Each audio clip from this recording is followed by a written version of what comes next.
আমার তো বয়স বাড়েনি।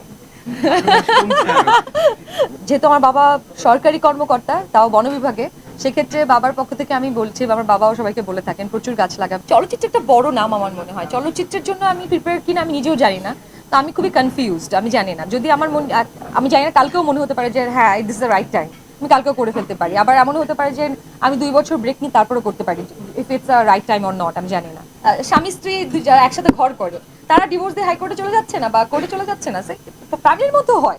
আমাদের আসলে মফস্বল বা গ্রামের অনেক সুন্দর সুন্দর মেয়ে আছে বা খুব ট্যালেন্টেড মেয়েরা আছে যাদের চোখ ভরা স্বপ্ন থাকে, কিন্তু আসলে স্বপ্ন পূরণের উপায় তাদের জানা থাকে না, বা তাদের ওই পথটা জানা নেই কোথায় তারা হয়তো নিজের ট্যালেন্টটাকে তুলে ধরতে পারবে বা সৌন্দর্যটাকে তুলে ধরতে পারবে।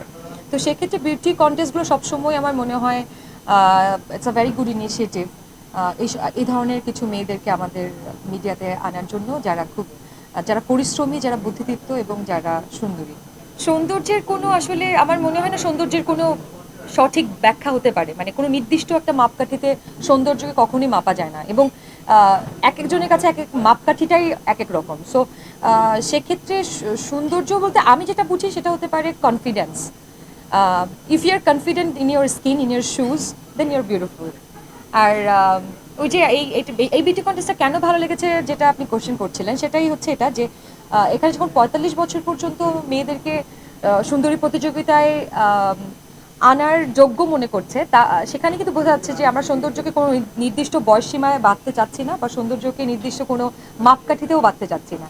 সো এই জিনিসটা আমাকে এখানে যুক্ত করার ক্ষেত্রে কাজে লেগেছে। আর আমি আসলে মনে করি যে যদি একটা ফেয়ার বিউটি কন্টেস্ট হয়, সেটা অবশ্যই ট্যালেন্টেড মেয়েদেরকে আমাদের এই ইন্ডাস্ট্রিতে আনতে সাহায্য করবে। আমার তো বয়স বাড়েনি। সো থিং ইজ, আমি আই আই ফিল কি আসলে ভালো খাবার খাওয়া, মানে ইনার বিউটি, আপনি যদি ভেতর থেকে নিজেকে মেনটেন করেন তাহলে আপনার স্কিন এমনিতেই গ্লো করবে, আপনার সৌন্দর্যটা বাইরে ফুটে আসবে। যেমন প্রচুর পরিমাণে পানি খেতে হবে, have a lot of water, and it green go green. I believe আপনার যত বেশি ভেজিটেবল খাবেন তত বেশি সুন্দর থাকবেন। আর আমাদের জলবায়ুটা এখন এই মুহূর্তে আমরা জানি প্রচণ্ড গরম, আমাদের সিটি, আমাদের শহর আস্তে আস্তে বসবাস অনুপযোগী হয়ে যাচ্ছে, এবং সেটা আমাদের স্কিনকেও কিন্তু এফেক্ট করছে। আপনাদের স্কিন যাদের হয়তো র্যাশেস হয় না, তার অনেকেই দেখেছে যাদের র্যাশেস ব্রেকআউট হচ্ছে, কিংবা এই স্কিন ব্ল্যাক হয়ে যাচ্ছে, অনেক অনেক প্রবলেমই হচ্ছে। সো এখানে আমি যেটা বলবো, গাছ লাগাতে বলবো, যেটা সবাই বলছে, অফকোর্স ট্রি প্লান্টেশন। আমার বাবা একজন বন বিভাগ কর্মকর্তা, তো যেহেতু আমার বাবা সরকারি কর্মকর্তা, তাও বন বিভাগে, সেক্ষেত্রে বাবার পক্ষ থেকে আমি বলছি, আমার বাবাও সবাইকে বলে থাকেন প্রচুর গাছ লাগাবেন। এবং আমি, আচ্ছা, এই প্রোগ্রামে আমি বলছি, আম লঞ্চিং মাই স্মল ক্যাফে। এটার নাম হচ্ছে 90 ডিগ্রি ওয়েস্ট। এটা বনানীতে এবং উত্তরাতে লঞ্চ করছি, এবং সেখানে আমরা ক্যাফের সাথে সাথে আমরা গাছ বিক্রি করছি, ছোট ছোট প্ল্যান্ট, খুবই সুলভ মূল্যে গাছ বিক্রি করার ইনিশিয়েটিভ নিচ্ছি আমরা এবং আমার পার্টনার। 90 ডিগ্রি ওয়েস্টের থ্রুতে আমরা মানুষকে, আমরা চাচ্ছি শহরে সবার হাতে হাতে, সবার বাসায় যাওয়ার সময় যাতে একটা করে গাছ নিয়ে যায়, বারান্দায় একটা গাছ লাগান। তো this is thing, this is small initiative from my side.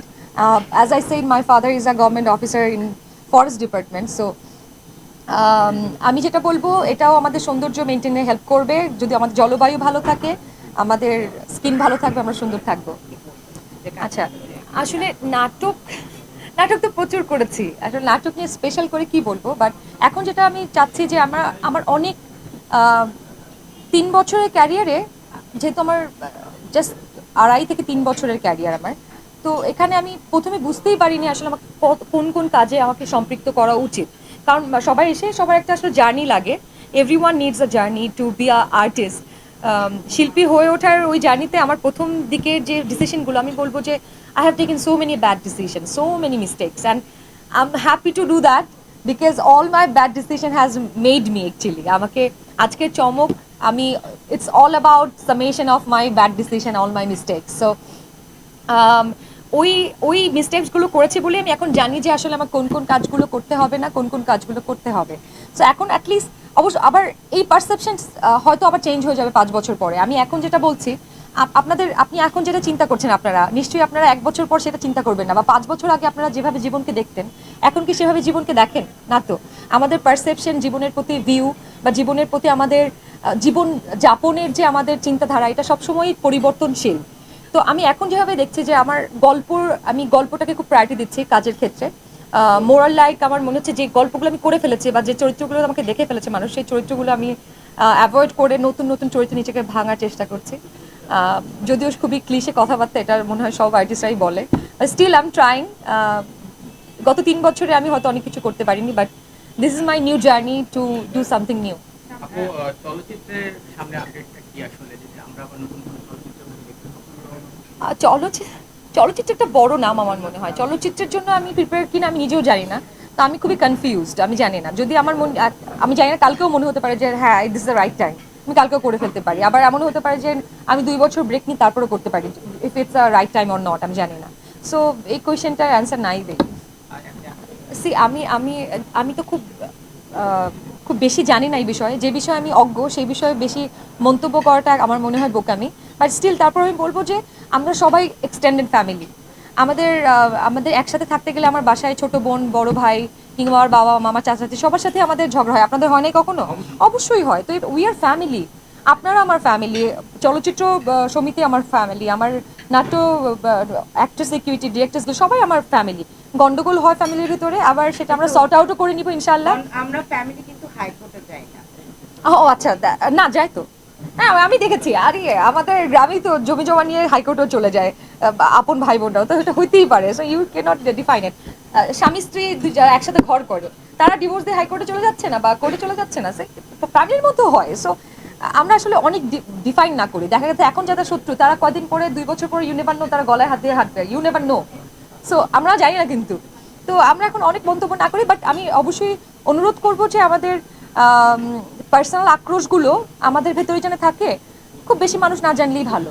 That's the thing. Thank you. Thank you so much.